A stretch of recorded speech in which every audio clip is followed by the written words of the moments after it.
राजनीति हम सब लोगों ने की है, मैंने की है, मेरे साथ सब लोग लगे रहे हैं।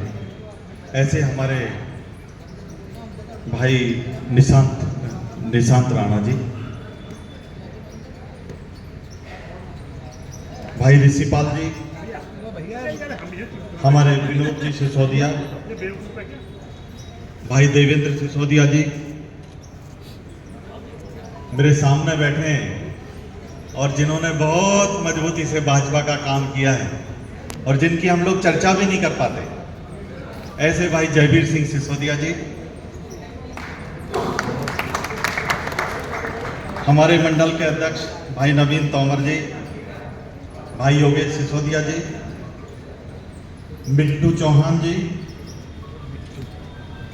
मेरे प्रिय पीके सिंह, अब प्रदीप सिसोदिया, पीके ही हो रही है आजकल, भाई हेमंत त्यागी, पुष्पेंद्र जी गुजर, प्रदीप मास्टर जी, जयवीर सिंह जी, भाई सुमित सिसोदिया जी, संजय प्रधान जी, अमरपाल वकील जी, मनीष माहेश्वरी जी, हमारे चेयरमैन नवनियुक्त गन्ना समिति के उपेंद्र राणा जी, भाई दिग्विजय सिंह जी, राजू त्यागी जी, हमारे विकास तोमर जी, आशीष चौधरी जी, सोनू राणा जी, और बहुत सारे लोगों के नाम रह गए हैं। मैं पढ़ूंगा तो मुझे लग रहा है कि बहुत ज़्यादा समय लगेगा। मुझे जो भी आयोजकों ने नाम दिए वो मैंने सब पढ़ के बोल दिए हैं। और यहाँ मेरे सामने बैठे हुए मेरे सभी बुजुर्गों, नौजवान साथियों, और जिनके कंधों पर चढ़कर मैंने लंबे समय तक राजनीति की, ऐसे मेरे सभी सम्माननीय बंधुगण,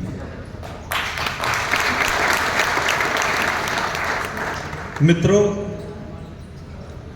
जब मैं आज इस मंच पर खड़ा हो रहा हूं कुछ कहने के लिए, तो मुझे स्वर्गीय मेघनाथ सिंह सिसोदिया जी की भी याद आ रही है,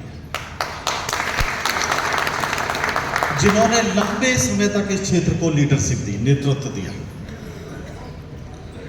और न केवल नेतृत्व दिया बल्कि शिक्षाविद के रूप में न केवल जिले में बल्कि प्रदेश और देश में भी नाम कमाया।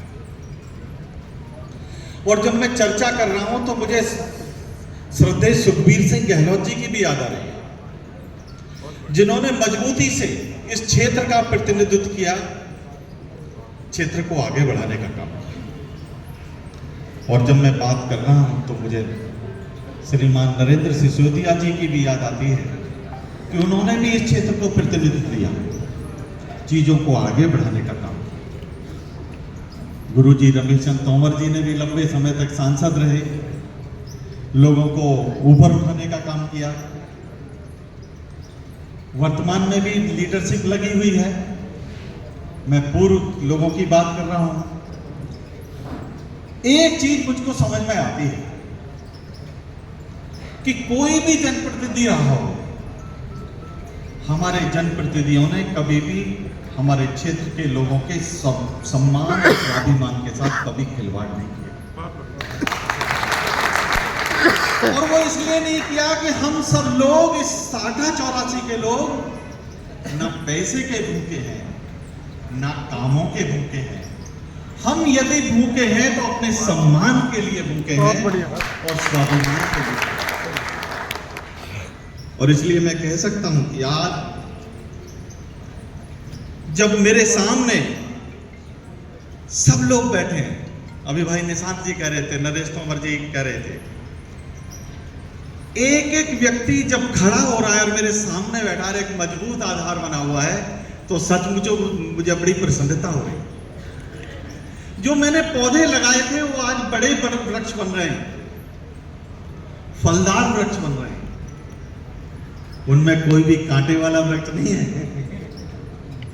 भाजपा के डीएनए से जो निकला हुआ है वो फलदार वृक्ष है और वो बड़े हो रहे हैं, वो लीडरशिप है, वो भविष्य के लीडर होंगे, वो भविष्य के नेता होंगे।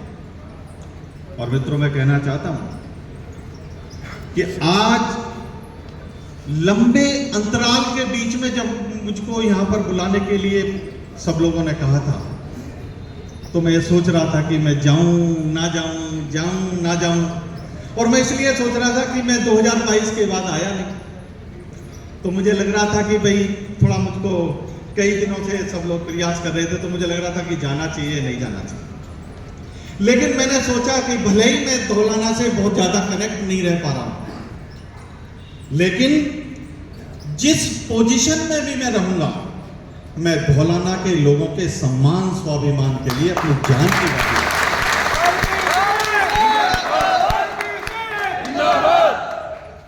आप लोगों के संस्कार, आप लोगों की संस्कृति, आप लोगों की कर्मठता और आप लोगों के निरंतर मेरे सहयोग जो आप लोगों ने वर्षों तक किया है, उसी के कारण हमारे भारतीय जनता पार्टी के नेतृत्व ने, हमारे संघ के नेतृत्व ने सोचा होगा कि इसको कुछ मिलना चाहिए। अगर उसका क्रेडिट मैं पहले नंबर पर देना चाहूंगा तो आप सब बैठे हुए मेरे कार्यकर्ता बंधु और धौलाना क्षेत्र के लोगों को भी देना चाहूंगा। मित्रों, जिंदगी में बहुत सारे अवसर ऐसे आते हैं जहां पर परीक्षा होती है। जो लोग उनको परीक्षा में पास हो जाते हैं वही लोग आगे बढ़ने का काम करते हैं। मेरे जीवन में भी बहुत सारी परीक्षाएं आई। मुझको कभी कभी लगा कि भाई पता नहीं क्या हो रहा है, फिर कभी लगा कि भाग्य साथ नहीं दे रहा। फिर ऐसे अवसर भी आए जब मेरे ऊपर ऐसे भी दबाव थे, जो लोग कह रहे थे कि भाई साहब यदि आप खड़े हो जाओगे तो आप जीत नहीं पाओगे, तो हरा तो जरूर होगे। दूसरे दलों के भी मेरे पास विषय आते थे, लेकिन मित्रों, मैंने हमेशा एक बात लोगों से कही कि मैं मर जाना पसंद करूंगा, भाजपा का दामन छोड़ने का काम कभी नहीं करूंगा।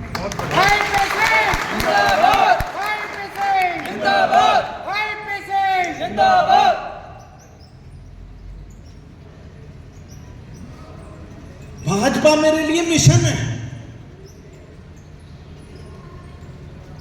मेरे संस्कारों में, मेरे शरीर के खून के जो टुकड़े हैं, एक एक टुकड़े में भाजपा है।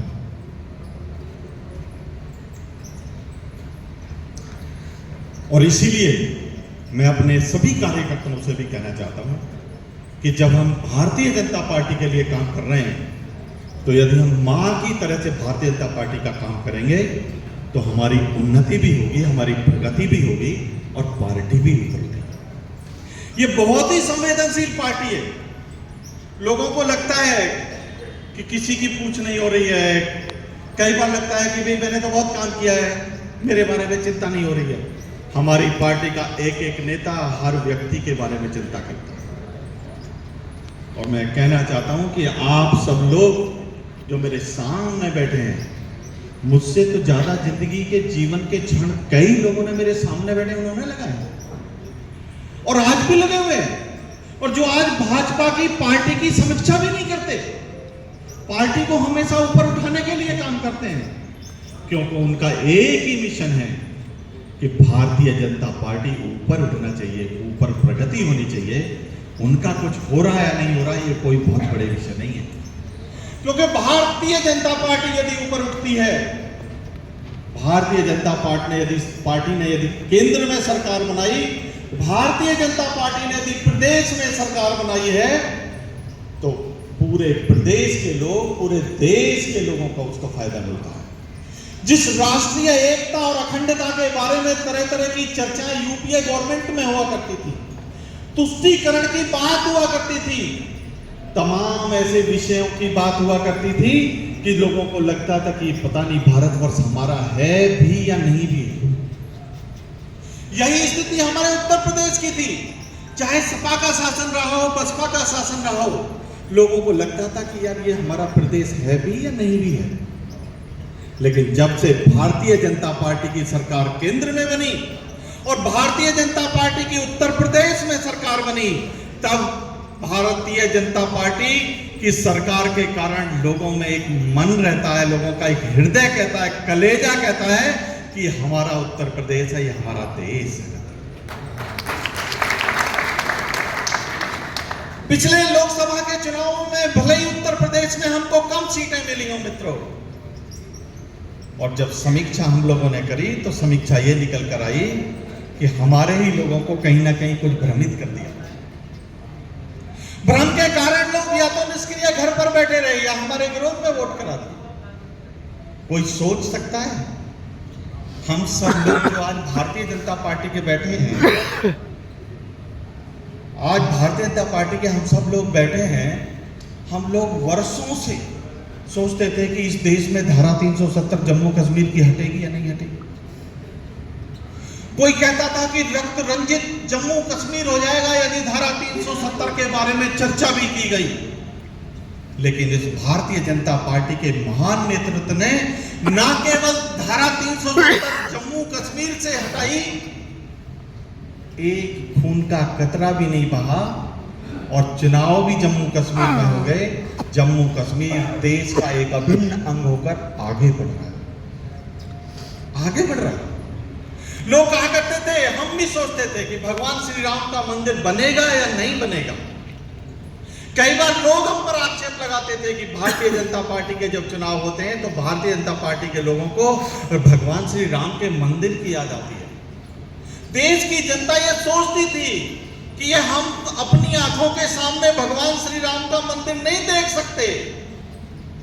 लेकिन हमारे महान नेतृत्व ने हमारी भारतीय जनता पार्टी की मिशन में उस भगवान श्री राम के मंदिर को सिर्फ न केवल बनाया बल्कि उसको अद्भुत तरीके से पूरे विश्व में प्रतिष्ठित भी किया है। मित्रों, आप सब लोग देखें। मित्रों, मैं यूपी सिडको में चेयरमैन हूं तो मैं सरकार का एक छोटा सा हिस्सा हूं। मुझसे कई लोग पूछते हैं कि भाई तुम्हारा काम क्या है यूपी सिडको में, भाई साहब जरा बताओ तो सही काम क्या है। तो मैं उन लोगों को कहना चाहता हूं, एक मिलिट्री का आदमी गांव में रिटायरमेंट के बाद आ गया निशांत भाई, उसका सम्मान समारोह होना था जैसे आप सब लोग यहाँ पर उपस्थित हैं। तो जब वो गांव से बाहर आया तो बहुत सारे लोग, बच्चे इकट्ठे हो गए, कौतूहल हो गया, पूछने लगे, ताऊ जी, बाबा जी, आप मिलिट्री के में से रिटायर होकर आए हैं, आप वहां पर बंदूक तो जरूर चलाते होंगे। बोले हाँ हाँ। ऐसे करके घुमा के बात उन्होंने की और फिर आगे बढ़े। लेकिन बच्चे संतुष्ट नहीं हुए। बच्चों को लगा यार ताऊ जी ने या बाबा जी ने संतोषजनक जवाब नहीं दिया कि ये करते क्या थे। बात आगे बढ़ती रही, थोड़ा और आ गए, गांव थोड़ा पास आ गया। तो बच्चों ने फिर पूछा कि बाबा जी आप ये तो बताओ कि आप मिलिट्री में 20 साल हुए, रिटायर हो गए, आप वहां करते क्या थे। बोले आप राइफल तो जरूर चलाते होंगे। बोले हाँ हाँ कुछ करता था मैं। फिर बात आगे बढ़ी तो एक चौराहा आ गया। चौराहे पर पूछा कि बाबा जी अब तो बताना ही पड़ेगा, गांव आ गया, कि आप करते क्या थे। बोले आप तो जरूर चलाते होंगे फिर लगता है। फिर बाबा तो चुप बिल्कुल। फिर और बीच वाला चौक आ गया। बोले बाबा जी जब तक आप बताओगे नहीं, जब तक हम पीछा छोड़ेंगे नहीं। अब बहुत सारे लोग इकट्ठे हो गए, अब तो बड़ा संकट आ गया, कुछ बताना पड़ेगा। उन्होंने कहा कि मैं जब कोई युद्ध अभ्यास होता था या युद्ध की ट्रेनिंग होती थी या युद्ध होता था तो मेरी पीठ पर बड़े बड़े ढोल नगाड़े बांध दिए जाते थे और 2 लोग उसको बजाने का काम करते थे। यही मेरा काम था। मैं आज चेयरमैन यूपी सिडको जरूर बनाऊं, लेकिन मेरा काम एक ही है कि भारतीय जनता पार्टी के बारे में जगह जगह जाकर भारतीय जनता पार्टी की और सरकार की योजनाओं को लोगों तक लेके जाना, कार्यकर्ताओं को मिलना, उनको खड़ा करना। मैं जिस भी बिल्डिंग को देखता हूं, कई बार तो मैं बिल्डिंग का निरीक्षण करता हूं, कई बार लोग घबराए रहते हैं। मैंने कहा भाई देखिए, बिल्डिंग बनना ये राष्ट्र का कार्य है, राष्ट्र का पैसा आता है। बिल्डिंग बढ़िया बननी चाहिए। हम लोग केंद्रीय विद्यालय बनवाते हैं और तमाम सरकारी बिल्डिंग बनवाते हैं, यूपी सिडको बनवाती है। कई बार चीजें खराब भी हुई दिखाई देती हैं। तो नेशनल बिल्डिंग में हम लोगों का एक बड़ा रोल होता है। हम किसी भी चीज में काम करते हैं, यदि हम नेशनल बिल्डिंग, राष्ट्र को ध्यान रखे हुए आगे बढ़ेंगे तो मैं दावे के साथ कह सकता हूं कि जो भी काम करेंगे वो हम अच्छा करेंगे। एक कॉन्ट्रैक्टर जब अपना घर का ड्राइंग रूम बनाता है तो बहुत शानदार बनाता है, बढ़िया बढ़िया ईंटें लगाता है, सीमेंट का प्रोपोर्शन भी बहुत बहुत ठीक होता है, सरिया भी लगाएगा तो पूरे एमएम का लगाएगा। लेकिन वही कॉन्ट्रैक्टर जब सरकारी बिल्डिंग बनाएगा तो कंप्रोमाइज करेगा, कम सीमेंट लगाएगा, सरिये के डायमीटर को घटा देगा, तमाम चीजों को घटा देगा। क्या कारण है कि एक कॉन्ट्रैक्टर अच्छा है लेकिन घर के काम को कर रहा है तो बढ़िया कर रहा है, सरकार के काम को कर रहा है तो खराब कर रहा है। और मित्रों, मैं कहना चाहता हूं कि उपभोक्तावाद की जो सुनामी चल रही है आज के दिन, कंज्यूमरिज्म की, मेरे पास सबसे ज्यादा पैसा होना चाहिए, मुझको सबसे ज्यादा धनाढ्य होना चाहिए, रिच होना चाहिए, मैं ठेकेदारी भी करूंगा तो बिल्डिंग में कंप्रोमाइज करके मैं ज्यादा से ज्यादा पैसा कमाऊंगा, कोई दूसरा काम करूंगा तो ज्यादा पैसा कमाऊंगा, रिच बनूंगा। उपभोक्तावाद यानी कंज्यूमर की जो सुनामी है उसकी रेस में हम सब शामिल हो जा रहे हैं। और उसी के कारण जब हम सरकारी बिल्डिंग बनाते हैं तो कमजोर बनाते हैं और घर का ड्राइंग रूम बनाते हैं तो बहुत मजबूत बनाते हैं। और इसलिए मित्रों, मैं आप सबसे कहना चाहता हूं कि आज हमारे तंत्र में यदि राष्ट्र बीच में आ जाए, केंद्र में आ जाए, धुरी में आ जाए, तो चाहे वो ठेकेदार होगा तो वो अच्छी बिल्डिंग बनाएगा, सड़क बनाने वाला आदमी अच्छा बनाएगा, स्कूल बनाने वाला, पार्टी का कोई भी कार्यकर्ता होगा जो मेरे सामने सब लोग बैठे हैं, मेरे डायस पर बैठे हुए हैं, मेरे पार्टी के सब कार्यकर्ताओं के हृदय में ये देश धड़कता है। वो जिस पोजीशन पे भी रहेगा, चाहे वो एमएलए होगा, चाहे मेंबर ऑफ पार्लियामेंट होगा, मंत्री होगा, चेयरमैन होगा, ब्लॉक का चेयरमैन होगा, कुछ भी होगा, वो दूसरे लोगों से 100 गुना अच्छा काम करेगा। और इसलिए मित्रों, हम और आप सब गौरवान्वित हैं इस बात से कि हम भारतीय जनता पार्टी के एक मजबूत सदस्य हैं। हम लोगों को अपनी पार्टी के लिए आगे बढ़ना है। मित्रों, अनेक लोग मेरे सामने ऐसे हैं जो मेरे संघर्षों में बड़े साथी रहे। राजकुमार बैठा हुआ है, सालेपुर कोटला में गौरक्षा का आंदोलन, अब राजकुमार जो टेंट वाला विषय था तो टेंट को उधेड़ रहा है, पुलिस आ गई है, लठ बजना शुरू हो गया है। बहुत सारे लोग यहाँ थे, उसके चश्मदीद गवाह थे, बहुत सारे लोग चले भी गए थे वहां से। मेरे भी सामने था, मेरे भी सामने विकल्प था, मेरे सामने विकल्प था कि पुलिस की लाठी चल गई है तो मुझे वहीं से भाग जाना चाहिए। लेकिन मैंने ये संकल्प लिया था कि चाहे जो हो जाए, यदि एक भी कार्यकर्ता मेरा यहां फंसा रहेगा तो मैं मैदान को छोड़ूंगा नहीं, चाहे मेरी जान चली जाए। मैंने जीवन में कभी एस्केप नहीं किया कुछ भी। मैं चार्टर्ड अकाउंटेंट बना, कितने अभाव में बना, हमारी कोई मेरे गांव के लोग बैठे, कोई बहुत अच्छी स्थिति नहीं थी, लेकिन मैंने पढ़ाई भी कभी नहीं छोड़ी, अभावों के कारण कभी मैंने पढ़ाई भी नहीं छोड़ी। मैं चार्टर्ड अकाउंटेंट बना तो 2 रुपए लेकर नोएडा में घुसा था पहले दिन।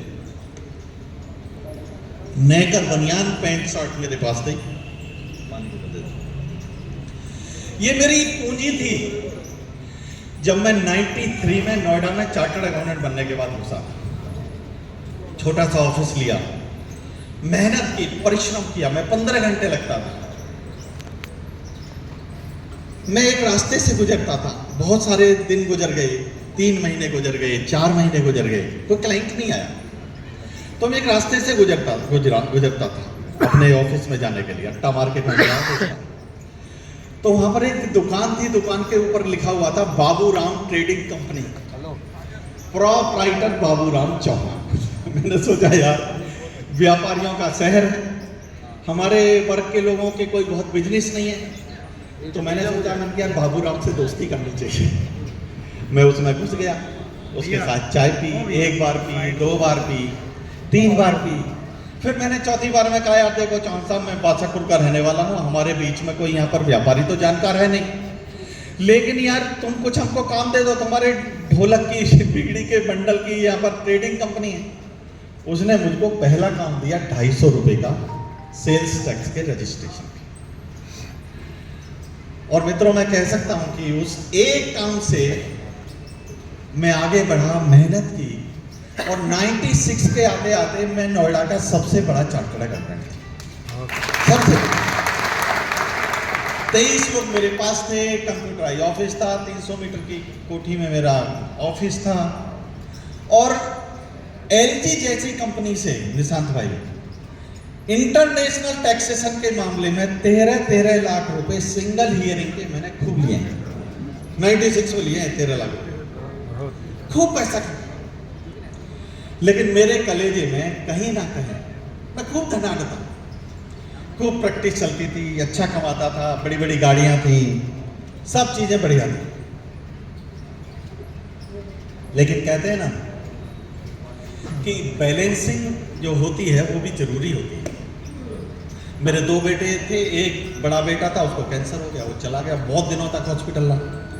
दूसरा बेटा था, वो हैंडीकैप्ड हो गया, 11 साल उसके साथ हॉस्पिटल में रहा, तो चीज़ें डिस्टर्ब भी हुई।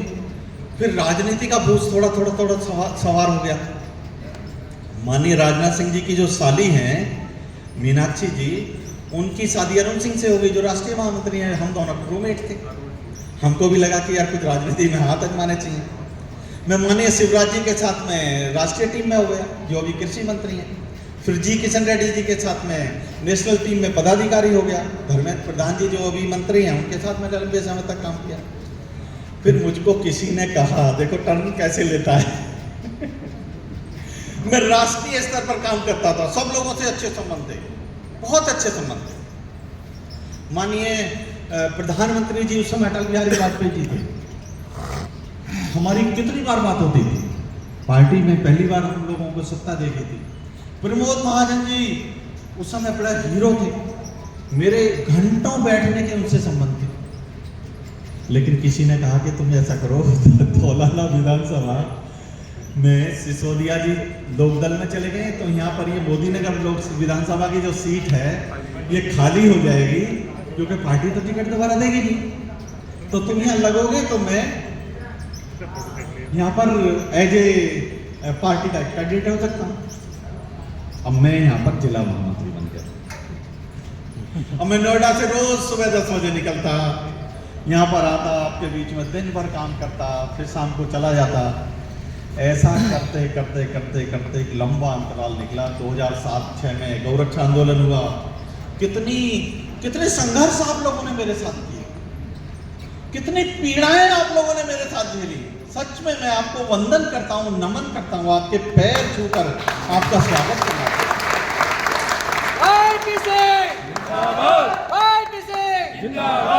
2012 में पार्टी ने मुझको टिकट दिया, तो भी आप लोगों ने, धौलाना वालों ने और अपने सब लोगों ने कम से कम 37,000 वोट मुझे दिए, जब दूसरी विधानसभाओं में तो जमानती जब्त हो। 2017 में टिकट नहीं मिला, डॉक्टर रमेश तोमर जी को टिकट दे दिया। मुझे बड़ी पीड़ा हुई। आप सब लोगों ने बड़े उधम काटे। अमित शाह जी की कोठी में 3-4 हजार लोगों ने, सब लोगों ने जाके बड़े गमले तोड़ दिए, नहीं हुआ टिकट। लेकिन मैं डॉक्टर रमेश तोमर के साथ मन से रहा। भारतीय जनता पार्टी के साथ मैंने बगावत नहीं की। बात आगे बढ़ी, मैं प्रदेश मंत्री हो गया। पूरे प्रदेश में मैंने दौरे किए। 75 जिलों में से 70 जिलों में मेरा प्रवास रहा 3 साल। मेरे काम से प्रभावित होकर भाई साहब सुनील बंसल जी ने मुझको पूरे चुनाव का सहप्रभारी बना दिया, और मैंने 5 महीने 13 दिन के कार्यकाल में 5 महीने 8 दिन लखनऊ में गुजारे। 5 दिन सिर्फ एब्सेंट रहा। 2 दिन 3 दिन दिवाली, 2-3 दिन हमारे बड़े भाई साहब को भी स्वास्थ्य ठीक नहीं था, तो मैं आया था। यानी इतना काम करने के बाद भी जब मेरा नाम सूची में नहीं आया दोबारा संगठन में, तो लोगों को बड़ा आश्चर्य हुआ, पूरे प्रदेश के लोगों, क्योंकि तय था कि मैं प्रदेश का महामंत्री बनूंगा। मेरे मन में भी थी कि मैं संगठन में काम करना चाहता हूं, लेकिन नहीं हो पाया। तो भी मैं लगा रहा। मैं क्यों आपको बताना चाह रहा हूं कि बहुत सारे कार्यकर्ता यहां भी बैठे हैं और मेरे मित्र सब लोग टाइल्स पर भी बैठे हैं। मैं लगा रहा, मैंने हिम्मत नहीं छोड़ी, मैंने निराशा मेरे अंदर नहीं आई, मैं लगा रहा। और उस लगे रहने के कारण ये हुआ कि 2022 में भी चीज़ें डिस्टर्ब हो गई, तो भी मैंने हिम्मत नहीं। मेरी पत्नी ने पूरा अखाड़ा जोड़ दिया पलक में कि मैं तो चुनाव लड़ूंगी चाहे कुछ हो जाए, मैं इस धर्मेश को हरा कर छोड़ूंगी। मैं मुरादाबाद में था तो मैं एक मीटिंग ले रहा था, तो किसी ने बताया कि भाई साहब आपका माँ का जो टिकट है वो धर्मेश कंवर को हो गया। मैंने मीटिंग खत्म की, मैं बैठा, मैंने घर पर पत्नी से बात की, पत्नी ने मुझे अपनी इच्छा बताई। लोग बहुत सारे, आप सब लोग इकट्ठे हो ही जाते हैं, सबकी वेल विशिंग रहती है मेरे साथ, सब लोग आप मुझको जिंदा करना चाहते हैं। मैं तुरंत पलटवाया, मैंने पत्नी को रात भर हाथ पैर जोड़कर मनाया, मक्की गीतांजलि। देख, परीक्षा की घड़ी कम आती है कि ये परीक्षा की घड़ी है, इसके परिणाम अच्छे होंगे, मैंने उसको कहा। मैं दूसरे कामों में लग गया, पार्टी के चुनाव में, फिर जंगीपुर चला गया, गाजीपुर एरिया चला गया, तमाम चुनावों में चला गया। आप लोगों ने विधायक यहाँ से बना दिया। तो कहने का तात्पर्य यह है, जो मैं अपनी आने वाली पीढ़ी को बताना चाहता हूं कि परिश्रम भी बहुत जरूरी है और निरंतरता भी बहुत जरूरी है। पार्टी के प्रति समर्पण भी बहुत जरूरी है और कार्यकर्ता अथवा नेताओं के साथ समन्वय भी बहुत जरूरी है। आप सब लोग पार्टी के वो सिपाही हो जो हर कदम पर मेरे साथ खड़े रहे हो। कहीं मुझसे चूक भी हुई है तो आप उस चूक को, आप लोगों ने कभी मुझसे कोई बहुत कहा नहीं है। वैसे भी मैं तो ऐसा हूं कि मुझसे कोई भी आकर लड़ सकता है, कोई भी मन की बात कर सकता है, कोई भी झगड़ा कर सकता है, मेरा व्यवहार भी ऐसा। कई लोग इस बात को भी कहते थे, देखो भाई साहब आपको थोड़ा सा टाइट होना चाहिए, टफ होना चाहिए। अभी जैसे मेरे हाथ में तलवार थी ना, तो हमारे जो मित्र हैं, थोड़ा लग रहा था, आपको भी लग रहा होगा यार वाजपेयी सिंह के हाथ में तलवार अच्छी नहीं लग रही है। लेकिन मैं दावे के साथ कह सकता हूं कि मैंने बगैर अस्त्र शस्त्र के कम से कम 15-20 साल लड़ाई लड़ी है। अब तो मुझे सरकार ने शस्त्र भी दे दिया है। किसी के स्वाभिमान के साथ कोई अगर अपमानित होगा, कोई खिलवाड़ होगा, तो मैं नेस्त नाबूद कर दूंगा, मैं पीछे भी कर सकता।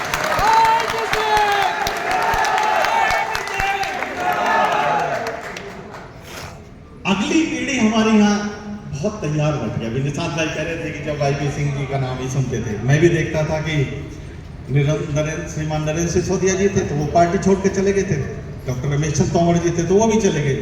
तो मैंने सोचा कि सबको जरा गठना है, मथना है, खड़ा करना है। मुझे सच में बहुत खुशी होती है जब मैंने वो गढ़े हुए लोग जो आज नेतृत्व कर रहे हैं किसी न किसी पोजीशन पर आगे बढ़, तब तो एक वाईपी सिंह इस पूरी विधानसभा में दिखाई देता था। आज मुझको 10 वाईपी सिंह इस विधानसभा में ऐसे दिखाई देते हैं जो एमएलए बन के एक मजबूत नेतृत्व इस पूरे क्षेत्र को दे सकते हैं। ये हमारा सौभाग्य है, ये हमारा सौभाग्य है। और मित्रों, मैं बहुत ज्यादा बात नहीं करना चाहता, 2:15 बज गया है। मेरे सपनों में हमेशा धौलाना बसता। कई बार तो रात को जब मैं सोता था तो भी धौलाना के सपने आते थे। मैं एमएलए को इसलिए नहीं बनना चाहता था कि मैं विधायक बनूं, मुझे कोई सत्ता का बहुत ज्यादा वो भी नहीं। मुझे फूल मालाओं से कोई, सच में मुझको अच्छी नहीं लगती फूल माला। बहुत लोग पहनाते हैं तो मैं बहुत संकोच में पहनता हूं, लेकिन मुझे कोई लुभावती नहीं है।